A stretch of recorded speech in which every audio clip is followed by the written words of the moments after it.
Unlike standard personas, proto personas capture a team's existing knowledge or assumptions on who their users are and what their users want. What makes them unique, and also a thing to be mindful of, is that they are created with no new research. You might be wondering, why would we even use them if it isn't based on new research? Proto personas can be a great tool in a workshop environment, particularly. These can shed light on your team's implicit assumptions, make them explicit, and create an opportunity to drive key discussions around the user's experience. To make UX research or design efforts more efficient and effective, we need to get stakeholders involved and on the same page.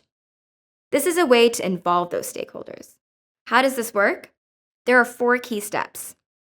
First, you want to gather your different key stakeholders or clients for your workshop. Second, have each workshop participant create 2 to 5 proto personas. Use a simple template like a piece of paper and a marker, and include things like demographic information, a drawing, behaviors and habits, needs and pain points, and potential solutions. If you are completing the workshop in person, have them physically write these out. Similarly, you can use collaborative online tools for remote setting. The important thing is that there is a physical representation. Once individuals have created their own proto personas, as a group, discuss all the proto personas and have each person share out. Then, have people vote on characteristics or aspects that resonated with them using a star or dot stickers. From there, you can mix and match the strongest attributes into your next round. You want to edit various attributes into one final group of 3 to 6. This final set of proto personas can help align each stakeholder's assumptions on an intended audience. The lack of alignment indicates that they are making decisions based on different audiences, which can cause friction and a team to lose focus. By cataloging these assumptions, you now have a shared direction, even though results aren't a representation of new research.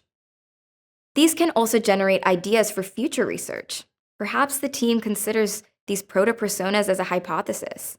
Research can help validate or revise these assumptions. Regardless, proto personas should be used ad hoc and are typically better suited for teams that are working in a lean UX framework or have low UX maturity. Overall, to make UX research or design efforts more efficient and effective, we need to get stakeholders involved and on the same page about your users. Proto personas can be a way to start that conversation. Thanks for watching. If you want to see more of our UX videos, take a look at these over here and consider subscribing to our channel. On our website, nngroup.com, you can access our free library of over 2,000 articles. You can also register for one of our UX courses that offer live, hands-on UX training.